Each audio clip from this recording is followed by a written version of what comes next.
स्वागत है आप सभी का आपके अपने YouTube चैनल जाट कल्चर पर। क्या आपने कभी सोचा है कि जाट समाज को कमजोर करने वाली सबसे बड़ी 4 वजह क्या है? इनमें मुख्य रूप से पहले नंबर पर आती है जाट युवाओं में बढ़ता नशा, जाटों की घटती जनसंख्या, और तीसरे नंबर पर इंटरकास्ट मैरिज, और चौथे नंबर पर आपसी जो विवाद है, मुकदमेबाजी है। उनकी 4 वजह से आज जाट समाज कहीं ना कहीं पीछे जा रहा है। तो पहले नंबर पर बात करते हैं नशे की। आज जाट समाज के युवा शराब, ड्रग्स और दूसरे नशीले पदार्थों का सेवन कर रहे हैं, इनकी गिरफ्त में आ चुके हैं। जाट समाज के कई युवा अपना स्वास्थ्य, पैसा, भविष्य बर्बाद कर रहे हैं। सवाल सिर्फ युवाओं का नहीं है, पूरे समाज का है, पूरे परिवार का है।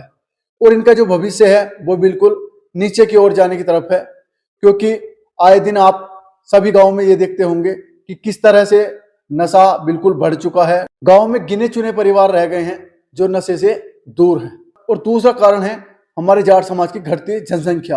क्या हमारी नई पीढ़ी की संख्या लगातार कम होना चिंता का विषय नहीं है? घटती जनसंख्या और छोटे होते परिवार आने वाले समय में समाज के लिए एक बड़ी चुनौती बन सकते हैं। हमें शिक्षा, रोजगार और परिवार के भविष्य को ध्यान में रखते हुए भी इस मुद्दे को गंभीरता से सोचना होगा। और अभी तुमने देखा ओबीसी आयोग की वजह से राजस्थान में जो जाटों की जनसंख्या के आंकड़े हैं वो सबको कम नजर आ रहे हैं। कहीं ना कहीं इसका एक मुख्य कारण ये भी है कि हमारी जो गांव के गांव अगर तुम सर्वे करोगे, कई गांव की जनसंख्या जो है बढ़ने की जगह घट रही है।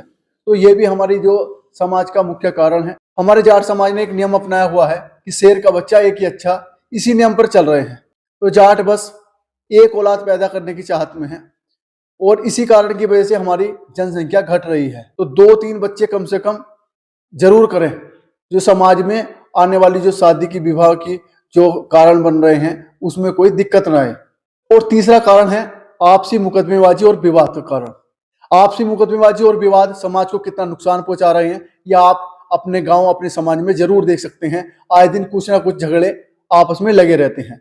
बहुत बड़ा नुकसान जमीन, पैसे, रास्ते और छोटे छोटे विवाद कई वर्षों तक अदालतों में चलते रहते हैं।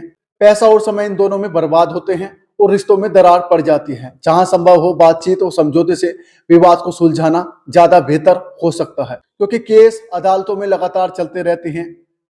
एक जो युवा है या समाज के जो लोग हैं वो कोर्ट कचहरी के चक्कर काटते रहते हैं। उम्र कट जाती है लेकिन केस बखूबी चलते रहते हैं।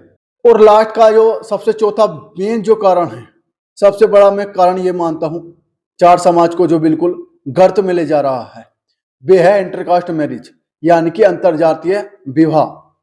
समाज इसे अपने अलग नजरिए से देखता है। यह एक संवेदनशील सामाजिक मुद्दा है। विवाह दो लोगों के जीवन का फैसला है, लेकिन परिवार और समाज की भावनाएं भी इससे जुड़ी होती हैं। लेकिन इस पर कोई ना कोई जरूर कानून बनना चाहिए, क्योंकि जिस परिवार का बेटा या बेटी जिस परिवार से हैं, उनकी अगर उसमें परिवार का कोई इंटरफेयर ना हो तो ये गलत बात है। शादी विवाह जो हो परिवार की मर्जी से होने चाहिए, और चाहे वो कोई सी भी बिरादरी का लड़का या लड़की हो, अपनी ही बिरादरी में ब्याह शादी होनी चाहिए। तो हमारे जो जाट समाज का जो मुख्य कारण है वो इंटरकास्ट मैरिज है। सभी से मैं अपील करूंगा, चाहे वो जाट की लड़की हो या लड़का हो, अपने ही कौम में, अपने ही समाज में शादी करें। इसमें जो चल रहा है वो लव मैरिज, इसके साथ जो कनेक्टिविटी बनी हुई है, इसमें कहीं ना कहीं जो युवा बहल जाते हैं, तो कहीं ना कहीं जाटों की लड़की और लड़के भी दूसरी बिरादरी में शादी की ओर अग्रसर हो जाते हैं। तो ये बिल्कुल बुरा कारण है जाट समाज के लिए। सबसे बड़ा कारण यही है। तो अपने ही जाट समाज में शादी करें, चाहे वो जाट का लड़का हो या लड़की हो। तो ये 4 कारण थे हमारे जो समाज को, जाट समाज को कहीं ना कहीं पीछे ले जा रहे हैं। तो हमारी ये जानकारी आपको कैसी लगी? हमने कल एक पोस्ट डाली थी, उसके थ्रू हमने आपके सुझाव मांगे थे कि हम जो अगली जो वीडियो लाएं वो किस टॉपिक पर लाएं। तो एक भाई ने सबसे पहला कमेंट इसी पर करा था कि भाई इन 4 बिंदुओं पर आप अपने जो विचार रखें। तो हम आपके बीच में लाए हैं। हम आपके सुझाव को जरूर आगे बढ़ाते हैं। तो सभी हमारे चैनल को जरूर सब्सक्राइब कर लें और हमारे ऐसी सपोर्ट बनाए रखें। धन्यवाद।